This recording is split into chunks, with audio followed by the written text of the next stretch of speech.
Doctor Saroj कुमारी सिन्हा अपने YouTube channel में आप सबों का स्वागत करती हूँ। संज्ञा की इस श्रृंखला में मैं आज बताने जा रही हूँ कि व्यक्तिवाचक संज्ञा का जातिवाचक संज्ञा के रूप में हम प्रयोग कैसे करेंगे। यहाँ अक्सर ही जाकर के बच्चे फंसते हैं जब परीक्षा में आता है शब्दों को पहचानने के लिए वाक्य में जब दिए रहते हैं कि व्यक्तिवाचक इस शब्द में रेखांकित शब्द व्यक्तिवाचक है या जातिवाचक है, तो इसी की पहचान के लिए कि व्यक्तिवाचक संज्ञा का जातिवाचक संज्ञा के रूप में हम प्रयोग कैसे करेंगे और कैसे पहचानेंगे।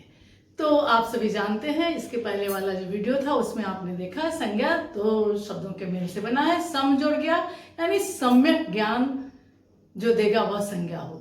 तो किसी व्यक्ति, वस्तु, स्थान, भाव इत्यादि के नाम को हम संज्ञा कहते हैं। संज्ञा के तीन भेद आप सभी जानते हैं। मुख्य तीन भेद हैं: व्यक्तिवाचक, जातिवाचक, भाववाचक, प्रॉपर नाउन, कॉमन नाउन और एब्स्ट्रैक्ट नाउन। लेकिन आज जो बारी है वहां हम व्यक्तिवाचक का जातिवाचक संज्ञा के रूप में प्रयोग कैसे करेंगे। वहां वाक्य भी परीक्षा में आते हैं और उस वाक्य में दिया होता है कि इस वाक्य को जातिवाचक में बदलिए। तो बहुत ही आसान है, बहुत ही सरल है। बच्चों के आग्रह पर मैं यह आसान तरीके से आपको बता रही हूँ कि कुछ व्यक्तियों के जीवन में जैसा उदाहरण आपको मिलेगा उसमें देखेंगे कि कुछ व्यक्तियों के जीवन में वैसे ही उदाहरण उसमें मिलेंगे जो उसके जीवन से संबंधित हो। तो कुछ व्यक्तियों के जीवन में प्रायः देखेंगे आप कि अन्य लोगों के जीवन से भिन्न, अलग कोई ऐसी विशेषता होगी, कुछ ऐसा गुण होगा, कुछ ऐसा अवगुण होगा जिसके कारण उसका नाम जो है उस गुण या अवगुण का प्रतिनिधित्व करने लगता है।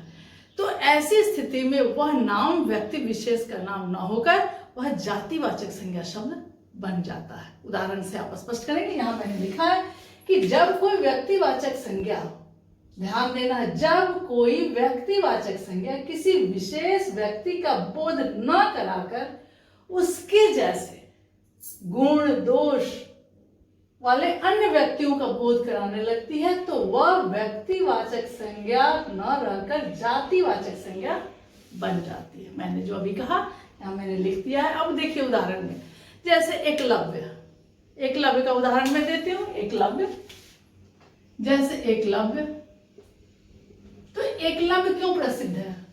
गुरु भक्ति के लिए, भीष्म पितामह दृढ़ प्रतिज्ञा के लिए, भीष्म पितामह दृढ़ प्रतिज्ञा के लिए, यहां मैं दे देती हूं दृढ़ प्रतिज्ञा के लिए, और एकलव्य गुरु भक्ति के लिए।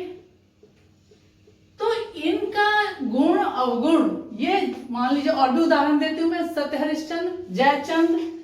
तो सत्य हरिश्चंद्र आप सभी जानते हैं, सत्यवादिता के लिए, सच्चाई के लिए। सत्य हरिश्चंद्र सच्चाई के लिए। जयचंद्र गद्दार हैं, जयचंद्र गद्दार के लिए प्रसिद्ध हैं। और भी बहुत सारे आपको उदाहरण मिलेंगे। विभीषण, सीता सावित्री। तो विभीषण किस लिए? विश्वासघात के लिए प्रतीक है। विभीषण विश्वासघात। तो यह इनका नाम नहीं है, उनके गुण अवगुण। सीता सावित्री मैंने कहा, उनके गुण अवगुण की बात को लेकर के यह बात हो रही है कि उनके जीवन में अन्य लोगों के जीवन से भिन्न कोई ऐसी विशेषता, जो कि गुण भी हो सकता है, अवगुण भी हो सकता है, जिसके कारण उस गुण या अवगुण का बखान करने लगता है, प्रतिनिधित्व करने लगता है। तो ऐसी स्थिति जब होगी तो वह नाम व्यक्ति विशेष का नाम न होकर जातिवाचक संज्ञा शब्द बन जाता है। जैसे मैंने एकलव्य का उदाहरण दिया। तुम तो एकलव्य हो जो गुरु के लिए कुछ भी कर सकते हो, अंगूठा तक काट के दे सकते हो। तुम तो एकलव्य हो। तो एकलव्य उस व्यक्ति का नाम नहीं, उसके गुण अवगुण, उसके गुरु भक्ति की बात वो बता रहा है। विभीषणों से बचो, मैंने कहा विभीषण विश्वासघात, ऐसे ऐसे विभीषणों से बचो। सीता सावित्री को पवित्रता का प्रतीक है। आज कौन हरिश्चंद्र हो सकता है? बोलते हैं ना कि हरिश्चंद्र वाली बात कहावत तुम्हारे साथ चल रही है। आज कौन हरिश्चंद्र बन सकता है? तो यहां इस वाक्य में आज कौन हरिश्चंद्र बन सकता है? तो इस वाक्य में आप क्या देख रहे हैं? ये हरिश्चंद्र नाम नहीं है, उनके गुण अवगुण की बखान करता है कि आज कौन सच्चाई को लेकर के सच्चाई के मार्ग पर चल रहा है। गद्दार, जयचंद्र गद्दार है। इन जयचंदों से सावधान रहिए। हम बातचीत में करते हैं ना कि ऐसे जयचंदों से सावधान रहो, ऐसे गद्दारों से सावधान रहो। तो यहाँ नाम, विशेष नाम न देकर ऐसे जयचंदों से सावधान रहो। तो यहां हम इसका जो प्रयोग कर रहे हैं वो जातिवाचक के रूप में कर रहे हैं।